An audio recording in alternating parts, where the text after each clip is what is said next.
Welcome to this week's Security Report. I'm Paul McAdam, hoping you had a great Mashamani. Thank you for joining us. Government is forging ahead with plans for drug treatment courts across Guyana.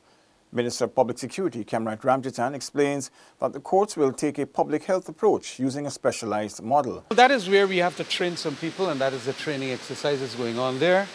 To that extent, where they're ready, we will proceed. I don't know which one of the magistrates' court will be used for that purpose, but we want to start with one as a pilot, and then we can extend that pilot to Quarantine, Bartica, wheresoever on our map the drug offending is pretty rife. In this model, the judiciary, prosecutors, probation and social services officers, along with health personnel and treatment communities, will work together to help addicted offenders into long-term recovery. Those who are, however, addicts, and they come again and they come often to court and so on, what do? We send them to jail, and that is the modern approach, is that we do have treatment for them. And we have to get our medical personnel, psychiatrists, social workers, whatever, to help in that regard. The initiative is part of Guyana's National Drug Master Plan for 2016 to 2020. This includes a policy to reduce incarceration for non-violent drug offenders. News from the Guyana Police Force now. British Senior Security Sector Reform Advisor Russell Combe has handed over the new Guyana Police Force Strategic Action Plan. Through the implementation of this plan, it is expected that the national capacity to tackle crime will be boosted. The United Kingdom is committed to supporting this process, to supporting Guyana in the change management of the police, and the areas that we'll be looking at in the future where additional support is necessary, maybe from specific, more tailored consultancies to help deliver the implementation plans, then the UK will be there alongside Guyana in making sure that process is effective. The document was handed over to the newly formed Police Reform Change Board, which will overlook the new plan. It is important that there is this oversight body that is ensuring that all the different interventions that have been commenced, that they are actually being supported, where necessary being serviced. So it is with great delight that I witnessed this morning the establishment of that board. In the meantime, whilst delivering the feature address, Minister of Public Security Kemrat Ramjitan highlighted the need to have the implementation of the project expedited. I find sometimes we suffer an inertia as a result of being given the report. After that, it's on the shelf. And sometimes we have this bad habit of not ensuring that that which is on the shelf is utilized. We are not going to allow that to happen here. In other news from the Guyana Police Force, a 50-year-old male of no fixed place of abode who on Wednesday night knifed a female to death is presently warded at the Georgetown Public Hospital Corporation on the guard. The man was reportedly assaulted by public-spirited citizens during the process of him being apprehended. His victim has been identified as 34-year-old Nadia Calamadine of North Sophia, Greater Georgetown. Investigations revealed that the victim was walking along First Street, North Sophia, when the suspect approached, and minutes later, eyewitnesses saw him inflicting injuries about her body with a knife. She was rushed to the Georgetown Public Hospital Corporation, but pronounced dead on arrival. Investigations are ongoing. The police are investigating a fatal accident which occurred on the Albion Public Road, Quarantine, Berbice, involving a lorry, trailer and a pedal cyclist.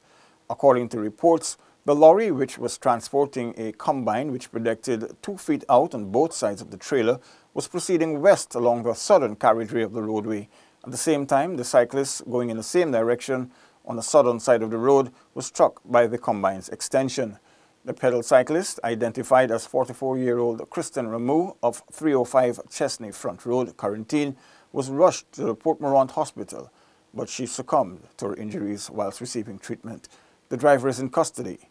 Investigations are ongoing. 5 persons are assisting with investigations following the discovery of narcotics and suspected fake documents as well as stolen items. This came after an intensive coordinated search operation carried out in several villages in New Amsterdam and East Kanchi Berbice. At Chidanko village on East Kanji, a businessman was arrested with 313 grams of cannabis, whilst a search of a house at St. John Street, New Amsterdam, unearthed 377 grams of cannabis with 15 grams of cocaine. 3 males are in custody. Also, a male resident of Howard's Alley, New Amsterdam, has been arrested after a search of his premises revealed a quantity of suspected stolen items and several suspected fake business stamps along with a passport. Now for more police news. Commissioner of Police Leslie James and his administrative team met with representatives of the American aviation giant Midas Aviation Services Incorporated. According to a police release, the group discussed the formation of the Ghana Police Force's Aviation Wing, response capabilities, training, maintenance, and sourcing of the most suitable aircraft. The establishment of aerial support for the force will improve its response capabilities as well as help to build public confidence, gather real-time intelligence, reduce crime, and the fear of crime. The new administration of the Ghana Police Force has listed infrastructure of one of the 3 primary areas in its reformation process. A training program in the area of capacity building for a new forensic skill set for members of the Ghana Police Force, facilitated by the U.S. Embassy and the Bureau of International Narcotics and Law Enforcement, took place this week. The program came through the Strengthening Criminal Justice Project grant. A number of 20 ranks, prosecutors, judiciary members, and forensic laboratory science staffers began the training on February 25 through March 1. This new skill set will support the local police in solving serious crimes, including homicides and other investigations involving blood deposits, as officers are being trained in bloodstain pattern recognition.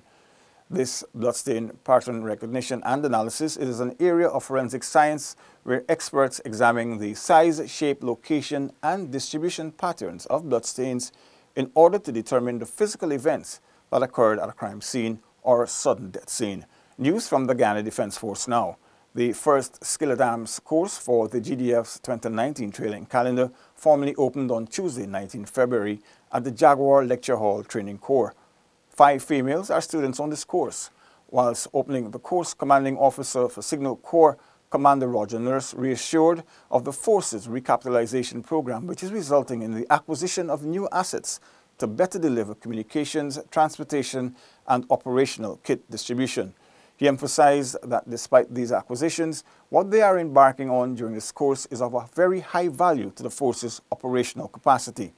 Commander Nurse urged the students to apply themselves with great diligence so that they understood and could effectively apply all of the principles of Skill at Arms in the most efficient and purposeful manner. The course is scheduled to run over a 6-week period. The GDF on Wednesday participated in the Bladenhall Multilateral School Open Career Day. The booth drew the customary large crowds, and between the interactions with visitors and the GDF personnel at the exhibits, students were provided with an understanding of the work done by various units and subunits of the GDF. The Ghana Police Force is advising owners and operators of security services that the Road Traffic Order Section 49 permits only approved police or fire service vehicles to carry amber lamps, bells, gongs, or sirens. The Traffic Department is urging all security services or persons with such equipment on their vehicles to remove them or face prosecution. On the Ghana Police Force's wanted list, Delroy Cleon Morrison is wanted for questioning in relation to the larceny of cattle committed on Abdul Juman between October 25 and November 24, 2018. Anyone with information that may lead to the arrest of Delroy Cleon Morrison is asked to contact the police on the telephone numbers on the screen or their nearest police station. All information will be treated with the strictest confidence. That's it for this week's Security Report. Goodbye.